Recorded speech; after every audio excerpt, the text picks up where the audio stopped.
My name is Marjorie de Pontoro Jimenez, 47 years old, married. I have one child, 17 years old age, boy. I graduate in Myonyong Christian College, Secretarial Science. I worked in Kuwait City for 2 years, 2014 to 2016.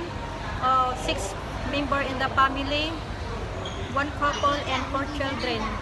My main duties are cooking, cleaning, laundry, ironing, and taking care of 4 children.